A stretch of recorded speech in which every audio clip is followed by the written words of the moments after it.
ലോകമനസാക്ഷിയെ പിടിച്ചുലച്ച ഇടുക്കിയിലെ ബാലപീഡനം കുട്ടികളുടെ അവകാശത്തെപ്പറ്റിയുള്ള ചർച്ചയ്ക്ക് വഴി തുറന്നു. ഒടുവിൽ പ്രത്യാശയുടെ ദീപം തെളിച്ച് ഷെഫീഖ് ജീവിതത്തിലേക്ക് നടന്നെടുക്കുകയാണ്. സ്വന്തം രക്ഷിതാക്കളിൽ നിന്നും ക്രൂരമായ പീഡനമേറ്റുവാങ്ങിയ ഒരു കുരുന്നു ബാലൻ്റെ പീഡനത്തിൻ്റെ നാൾ വഴികളിലേക്ക്.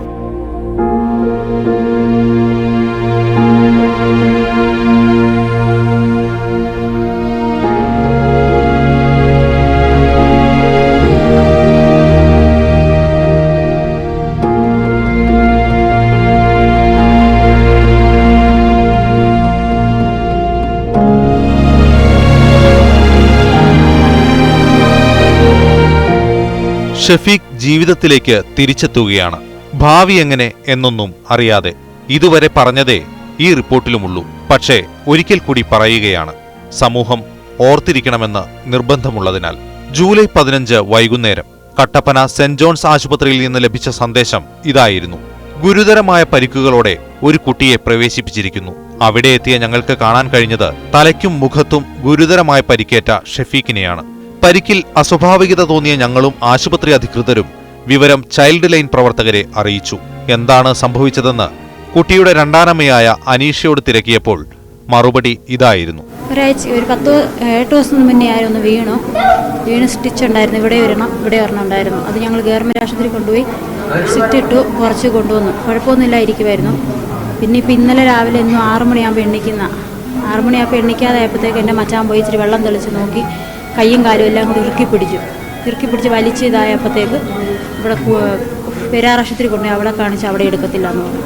കോട്ടയോ ഇവിടെ കൊണ്ടുപോയിക്കളഞ്ഞ് ഇങ്ങോട്ട് കൊണ്ടുവന്നു. കാലിൽ ആരും നുള്ളി പറിക്കുന്നില്ല. അവൻ സ്വയമായിട്ട് അവിടെ ഇരുന്ന് ഒരു മുറിവുണ്ടെങ്കിൽ അത് തന്നെത്താനെ തോണ്ടി എടുക്കുന്നതാണ്. അല്ല, അവനെ ആരും ഒരു ഇതും ചെയ്യത്തില്ല. അവിടെ എനിക്ക് 4 മക്കളുണ്ട്. 4 മക്കളിൽ 2 പേര് ഓർഫനേജ് പഠിക്കുക. ഇത് ഏറ്റവും ലാസ്റ്റ്. ഇപ്പോൾ 3ാമത്തെ പേർക്കിനാണ് ആശുപത്രി കിടക്കുന്നത്. അല്ല, അവനെ ആരും ഒന്നും ചെയ്തതല്ല. ആശുപത്രിയിലെത്തിയ കുട്ടിയുടെ പിതാവ് ഷെരീഫിന്റെ ബന്ധു ഷീജയ്ക്ക് പറയാനുള്ളത് മറ്റൊന്നായിരുന്നു. ഇപ്പൊ ഇവള് ഇങ്ങനെ പല പ്രാവശ്യം ഇവള് ഒരുപാട് ഉപദ്രവിക്കും. ഇപ്പൊ മുഖത്തൊക്കെ പാട് വരുമ്പോൾ ഞങ്ങൾ ചോദിക്കുക, എന്താണ് ഈ കുഞ്ഞിനെ ഇങ്ങനെ കാണിച്ചു വെച്ചേക്കുന്നത്, ഇങ്ങനെ കാണിക്കുന്നത് നിന്റെ ഭാര്യയും കൂടെ എന്താ ഇങ്ങനെ ചെയ്യുന്നതെന്ന് ചോദിച്ചു. അപ്പോഴത്തേക്കും പറഞ്ഞു, അതൊന്നുമില്ല, അവൻ തന്നെ പറിക്കുന്നത്. അപ്പം ഞങ്ങൾ ചോദിച്ചു, പുറത്തൊക്കെ എന്താണ് ഇങ്ങനെയൊക്കെ പാട്, നീ തന്നെ ഏതായാലും നമുക്ക് കയ്യെത്താത്ത സ്ഥലവും കാണാത്ത സ്ഥലത്തും ഏതായാലും ഒരു കുഞ്ഞ് 4 വയസ്സുള്ള ഒരു കൊച്ച് ചെയ്യലെന്ന് പറഞ്ഞു. അത് കഴിഞ്ഞ് പിന്നെ അങ്ങനെ പറഞ്ഞു കഴിഞ്ഞപ്പോഴത്തേക്ക് ഇന്നലെ എനിക്കൊരു സംശയം കൊണ്ട് ഞാൻ ചോദിച്ചു, എന്താണ് നീ നിന്റെ ഭാര്യ ആ കുഞ്ഞിനെ എന്തെങ്കിലും ചെയ്തോന്ന് ചോദിച്ചു. ഒന്നുമില്ല ആ അക്കച്ചി എന്താ CA ക്വസ്റ്റ്യൻ ചെയ്യുന്ന പോലെ എന്നെ ചെയ്യുന്നതെന്ന് ചോദിച്ചു. ഞാൻ പറഞ്ഞു, അല്ല എടാ നീ ഒന്നുമല്ലെങ്കിലും ഒരു 2ാം തള്ളയുടെ അടുത്തല്ലേ കുഞ്ഞിനെ നീ ഇട്ടിട്ട് പോകുന്നത്, എന്താ സംഭവിച്ചതെന്ന് അറിയത്തില്ല. അന്നേരം ഇവൻ പറഞ്ഞു, ഒരു കയ്യബദ്ധം പറ്റിപ്പോയെന്ന് പറഞ്ഞു. അപ്പോൾ അത് വെച്ച് ഞാൻ ഇന്നലെ തൊട്ട് ഇവനെ ഒരുപാട് നേരം ഞാൻ വിളിച്ച് ചോദിക്കുന്നുണ്ട്. എന്നിട്ട് ഇവൻ പറയുന്ന പിന്നെയും ചോദിക്കുന്നു, എന്താ പോലീസുകാർ ക്വസ്റ്റ്യൻ ചെയ്യുന്ന പോലെ ചെയ്യുന്നതെന്ന്. പിതാവ് ഷെരീഫും രണ്ടാനമ്മ അനീഷയും കുഞ്ഞിനെ ക്രൂരമായി ഉപദ്രവിച്ചുവെന്ന സംശയം ഉയർന്നു. കുമളി പോലീസ് എത്തി ഇവരെ കസ്റ്റഡിയിലെടുത്തു. പിന്നീട് പോലീസ് പുറത്തുവിട്ട വിവരങ്ങൾ കേട്ട് കേരളം ഞെട്ടി. 4.5 വയസ്സുള്ള കുഞ്ഞിനെ 2ാം ഭാര്യയുമായി ചേർന്ന് അതിക്രൂരമായി പീഡിപ്പിച്ച കഥ വേദനയോടെ സമൂഹം കേട്ടു. തെളിവെടുപ്പിന് കൊണ്ടുവന്നപ്പോൾ ഷെരീഫും അനീഷയും സംഭവം വിവരിച്ചു. മുട്ട നിർത്തിയിട്ട് എന്ത് ചെയ്തില്ല. ഇങ്ങനെ പൊത്തി നിർത്തിച്ച് തല ഭിത്തിയാണ് എവിടെ പിടിച്ചിടിച്ചത്, കാണിച്ചു കൊടുത്തത്. പിന്നെ എവിടെ പൊള്ളിച്ചത്, എവിടെ ഏത് കൈക്കാ പൊള്ളിച്ചത്? ആ കയ്യെ പൊള്ളിച്ചു. കുഞ്ഞിന്റെ കാല് തല്ലിയൊടിക്കാൻ ഉപയോഗിച്ച ഇരുമ്പ് പൈപ്പ് കാണിച്ചു കൊടുത്തു. അപ്പോഴും കുട്ടിയുടെ നില ഗുരുതരമായി തുടരുകയായിരുന്നു. ഷെഫീഖിനെ ഈ ആശുപത്രിയിൽ കൊണ്ടുവരുമ്പോൾ സ്ഥിതി അതീവ ഗുരുതരമായിരുന്നു. തലച്ചോറിലെ ക്ഷതവും നീർക്കെട്ടും ഡോക്ടർമാരെ ആശങ്കയിലാഴ്ത്തി. കുട്ടിയുടെ ആരോഗ്യനില വന്ന സ്ഥിതി തന്നെ തുടരുന്നു. 75% ബ്രെയിനിന് ഡാമേജ് സംഭവിച്ചിട്ടുണ്ട്. പക്ഷേ കുട്ടിയുടെ വൈറ്റൽസ് ഇപ്പോൾ സ്റ്റേബിളാണ്. BP, പൾസ് മുതലായ ഓക്സിജൻ സാച്ചുറേഷൻ മുതലായവ സ്റ്റേബിളായിട്ട് കണ്ടിന്യൂ ചെയ്യുന്നു. എങ്കിൽ തന്നെയും ബ്രെയിനിന് എക്സ്റ്റൻസീവ് ഡാമേജ് ഉള്ളതുകൊണ്ട് കുട്ടി വെന്റിലേറ്ററിൽ തന്നെ തുടരുകയാണ്. ഷെരീഫിന് ആദ്യ ഭാര്യ രമ്യയിലുള്ള കുട്ടിയാണ് ഷെഫീഖ്. ആ ബന്ധത്തിൽ ഷെരീഫിന് മറ്റൊരു കുട്ടി കൂടിയുണ്ട്, ഷെഫിൻ. ഷെരീഫിന്റെ ഉപദ്രവം സഹിക്കവയ്യാതെ ഷെഫീഖിന് 6 മാസം പ്രായമുള്ളപ്പോൾ രമ്യ മക്കളെ ഉപേക്ഷിച്ചു പോയി. ഷെഫിനെ തൊടുപുഴയിലെ അനാഥാലയത്തിലാക്കി. 5 വയസ്സ് തികയാത്തതിനാൽ ഷെഫീഖിന് പ്രവേശനം ലഭിച്ചില്ല. ഷെരീഫ് പിന്നെ അനീഷയെ വിവാഹം കഴിച്ചു.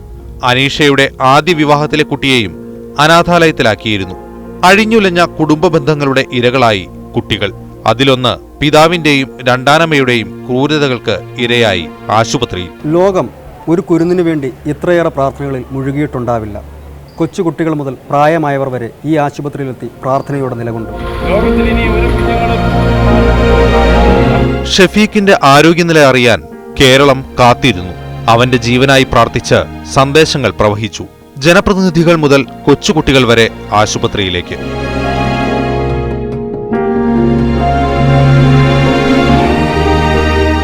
പ്രാർത്ഥനകൾക്കും ചികിത്സയ്ക്കും ഫലം കണ്ടു തുടങ്ങി. ജൂലൈ 31 ഷെഫീഖിനെ തുടക്കം മുതൽ ചികിത്സിച്ച ഡോക്ടർ നിഷാന്ത് പോൾ സന്തോഷകരമായ ആ വാർത്ത അറിയിച്ചു. എന്തായാലും ആശാവഹമായ ഒരു പുരോഗതി ഉണ്ടായിട്ടുണ്ട്. 50% കുട്ടി സ്വയം ശ്വാസം വലിക്കുന്നുണ്ട് ഇപ്പോൾ. കുഞ്ഞിനോടുള്ള ക്രൂരത ആദ്യം പുറത്തറിയിച്ച ഞങ്ങൾക്കും കുട്ടിയുടെ ജീവനായി പ്രാർത്ഥിച്ച സമൂഹത്തിനും സന്തോഷം പകർന്ന വാക്കുകൾ. കുഞ്ഞു ഷെഫീഖ് സമൂഹത്തിന് ചില പാഠങ്ങൾ നൽകി. അവഗണിക്കപ്പെട്ട് കിടന്നിരുന്ന കുട്ടികളുടെ അവകാശങ്ങളെപ്പറ്റി സമൂഹത്തിൽ ഒരു അവബോധമുണ്ടാക്കാൻ ഈ സംഭവത്തിന് കഴിഞ്ഞു.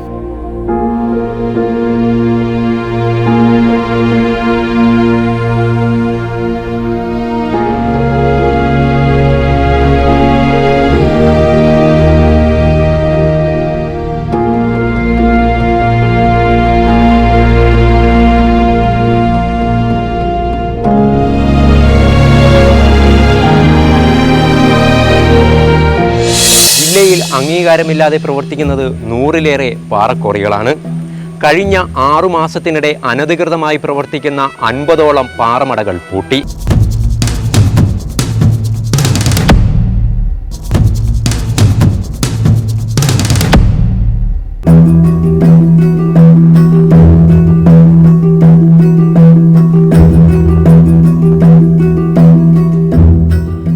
അനധികൃത ഖനനത്തെക്കുറിച്ചും നിയമവിരുദ്ധമായി പ്രവർത്തിക്കുന്ന ക്വാറികളെക്കുറിച്ചും പത്ര ദൃശ്യമാധ്യമങ്ങളിൽ റിപ്പോർട്ടുകൾ ധാരാളം വരുന്നു.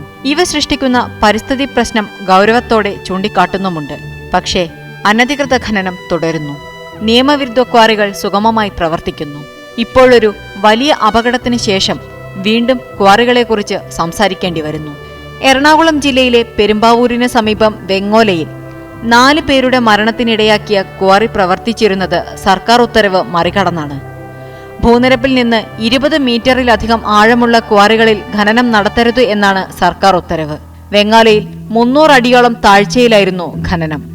ജില്ലയിൽ അംഗീകാരമില്ലാതെ പ്രവർത്തിക്കുന്നത് 100-ലേറെ പാറക്വാറികളാണ്. കഴിഞ്ഞ 6 മാസത്തിനിടെ അനധികൃതമായി പ്രവർത്തിക്കുന്ന 50ഓളം പാറമടകൾ പൂട്ടി. അനധികൃതമായി പ്രവർത്തിക്കുന്ന പാറക്വാറികളുടെ ശല്യത്താൽ പൊറുതിമുട്ടുകയാണ് ജില്ലയിലെ പല പ്രദേശങ്ങളും. വെങ്ങോലയിൽ കഴിഞ്ഞ മാസം 24-നാണ് പാറമട ഇടിഞ്ഞത്. ദുരന്തത്തിൽ 4 ജീവൻ പൊലിഞ്ഞു. 33 മണിക്കൂർ നീണ്ട തെരച്ചിലിനൊടുവിലാണ് മൃതദേഹം കണ്ടെത്താനായത്. പാറമടകളിൽ കൃത്യമായി പരിശോധന നടക്കാറില്ല. നിയമവിരുദ്ധമായി പ്രവർത്തിക്കാൻ ലഭിക്കുന്ന അവസരമാണ് ദുരന്തങ്ങൾ ആവർത്തിക്കപ്പെടാൻ കാരണം. അധികൃതരുടെ നിസ്സംഗതയും ഉടമകളുടെ ലാഭക്കൊതിയും പാറമടകളിൽ ജീവനുകൾ പൊലിയാൻ കാരണമാകുന്നു. അപകടങ്ങളിൽ മൃതപ്രായമാകുന്നവരും നിരവധി. 2007 ഡിസംബർ 22-ന് മുഴുവന്നൂർ പഞ്ചായത്തിലെ പാറമട ദുരന്തത്തിൽ 7 പേർ മരിച്ചിരുന്നു. തൊട്ടുപിറകെ ഊരക്കോട് പാറമടയിലുണ്ടായ ദുരന്തത്തിൽ 2 പേർക്ക് ജീവൻ നഷ്ടമായി. കുഴൂർ ദുരന്തത്തിന് സമാനമായിരുന്നു വെങ്ങോലയിലേത്.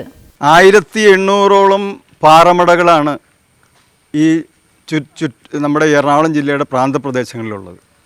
ഈ 1800 പാറമടകളിൽ വെറും 200 എണ്ണത്തിൽ താഴെ മാത്രമേ ലൈസൻസ് ഉള്ളൂ.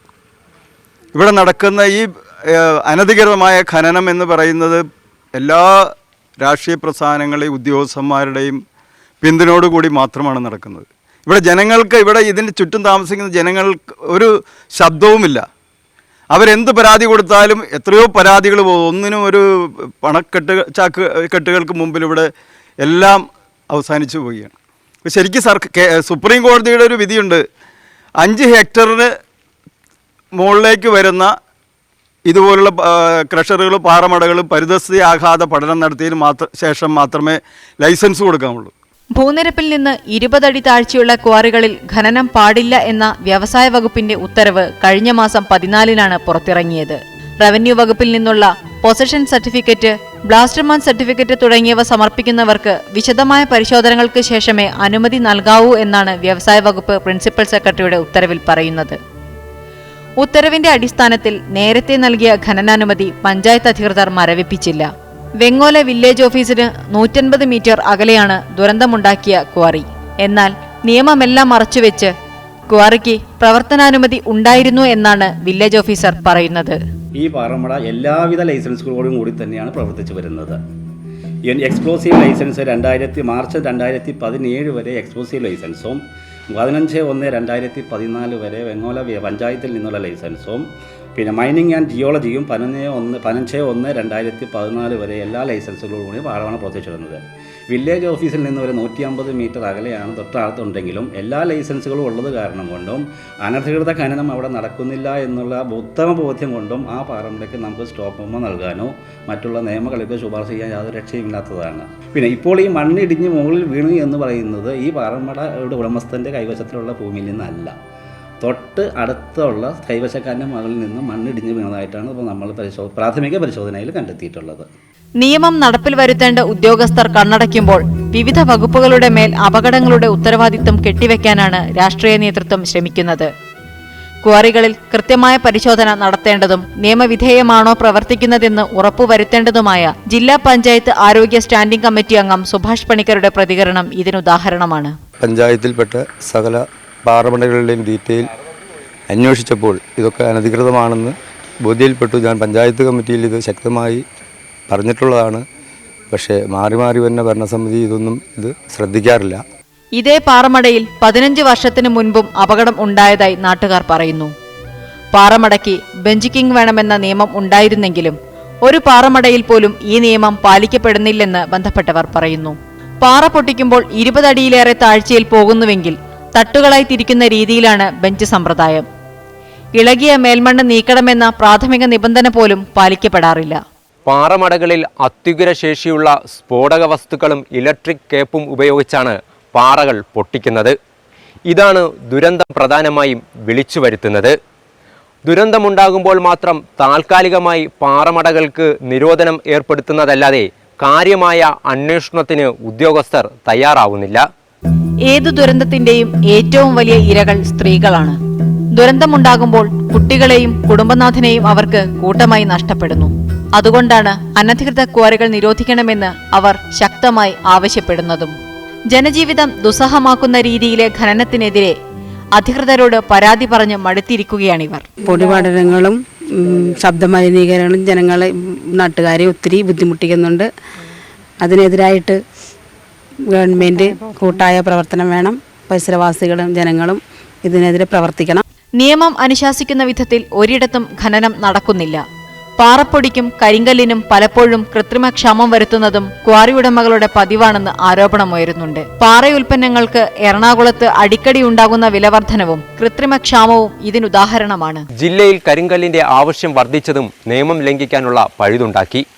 Smart city, Kochi metro rail തുടങ്ങിയ പദ്ധതികൾക്കെല്ലാം വൻതോതിൽ കരിങ്കല്ല് വേണം. വെങ്ങോലയിലെ പാറഖനനം നടക്കുന്നത് എല്ലാ നിയമങ്ങളും ലംഘിച്ചാണ്. ജില്ലാ മൈനിങ് ആൻഡ് ജിയോളജി വിഭാഗം നടത്തിയ പരിശോധനയിൽ ഇത് വ്യക്തമായതാണ്. പാറ പൊട്ടിക്കാൻ അനുവാദം നൽകിയ സ്ഥലത്തല്ല ഖനനം നടക്കുന്നതെന്നും പരിശോധനയിൽ കണ്ടെത്തി. എറണാകുളം വെങ്ങോല സ്വദേശി EV രാജൻ എന്നയാളുടെ ഉടമസ്ഥതയിലുള്ളതാണ് അപകടമുണ്ടായ ക്വാറി.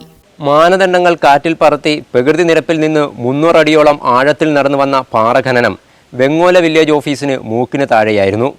ഏതു നിമിഷവും അപകടം വിളിച്ചു വരുത്തുന്ന രീതിയിൽ നടന്ന പാറഖനനത്തിനെതിരെ അധികൃതർ നടപടി സ്വീകരിച്ചിരുന്നുവെങ്കിൽ ഇപ്പോഴത്തെ ദുരന്തം ഒഴിവാക്കാമായിരുന്നു.